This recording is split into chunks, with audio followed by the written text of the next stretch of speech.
Bonjour aux Africains et aux Africaines du continent et de la diaspora. Nous sommes aujourd'hui le mardi 15 avril 2025. Donc nous sommes à 3 jours après l'élection présidentielle au Gabon.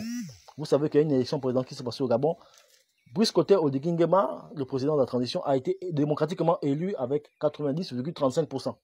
Voilà. Alors j'écoute mes frères africains qui disent oui, score Poutine, score stalinien, score soviétique. Ça n'a rien à voir.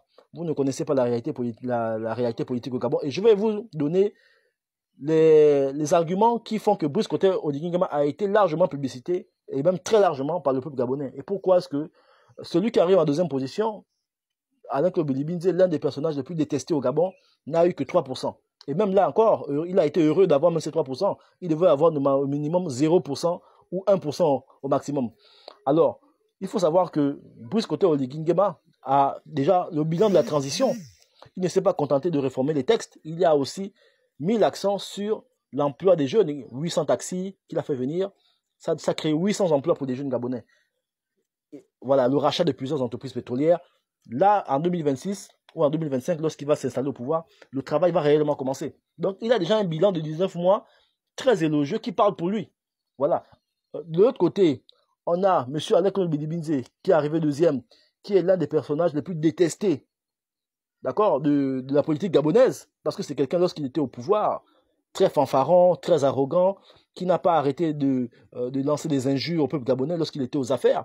Ce monsieur-là a été ministre de l'économie, il a été ministre de Premier ministre, ministre de l'énergie, il a occupé plusieurs postes ministériels, d'accord, et c'est quelqu'un qui pensait que la dynastie Bongo n'allait jamais s'arrêter, d'où son arrogance envers le peuple. Et le peuple a voulu le lui faire payer dans les urnes.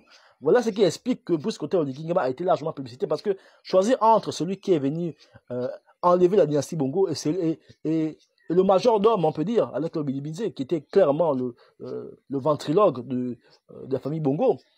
Vous savez très bien qu'à une certaine époque, Ali Bongo ne dirigeait plus le pays, c'était Alain Claude Bilibinze qui était au four au moulin pour entretenir le mensonge qu'Ali Bongo était encore au pouvoir.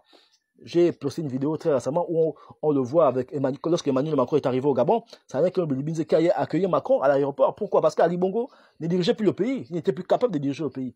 Donc ce monsieur-là se plaçait en potentiel candidat, futur président aussi du Gabon. Il avait des ambitions présidentielles, mais sauf que il a été les militaires lui ont coupé l'herbe sous les pieds. Donc il a vu ses ambitions présidentielles s'éloigner, et voilà pourquoi le mec cet homme-là est rentré dans une sorte de mensonge pathologique où il venait dire tout et n'importe quoi, disant que le président Oligui Nguema était un homme de la France-Afrique, alors que c'est complètement faux. C'est lui qui se plaçait en candidat de la France-Afrique parce qu'il avait l'ambition, au cas où Nordine Bongo, qui est un personnage aussi très contesté au Gabon, d'accord, qui est un personnage très contesté comme son père Ali Bongo, n'arrivait pas à s'imposer au PDG, Alain Claude Bilibinze était bien parti pour prendre les rênes du parti et se présenter sous la bannière du PDG. Mais sauf que le plan des militaires a complètement fait échouer ses ambitions présidentielles. Voilà pourquoi, vous voyez, aujourd'hui, les Gabonais ont tenu à lui montrer dans les urnes que son arrogance, lorsqu'il était aux affaires, son mépris à l'égard de la population, ben, il va le payer cher. Et voilà pourquoi il a eu 3%. Et à part Alain Claude Bilibinze, tous les autres candidats, ils étaient 8. Ce sont des inconnus au bataillon. Ce sont des inconnus au bataillon. Et Bilibinze, aujourd'hui, lorsque il a été en campagne, les Gabonais lui ont fait clairement comprendre qu'il n'aura pas de suffrage, il n'aura rien, parce que c'est quelqu'un qui s'est moqué des Gabonais lorsqu'il était aux affaires. Vous voyez un peu, il venait dire aux populations, oui, les Gabonais vivent au-dessus de leurs moyens.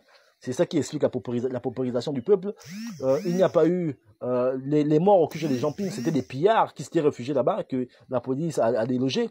Vous voyez, donc c'était encore, ce monsieur insultait pratiquement la mémoire de tous ceux qui sont morts en 2016 sous les balles de l'ancien régime, sous les balles du régime d'Ali Bongo.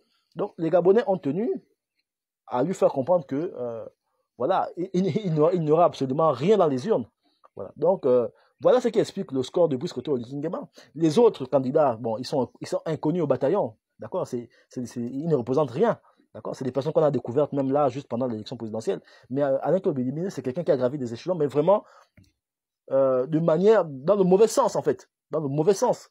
Voilà, parce que c'est quelqu'un qui n'a pas arrêté de narguer la population, pensant que la dynastie Bongo serait encore là pour 60 ans, 50 ans, alors que les militaires sont arrivés et ils ont fait échouer ses plans.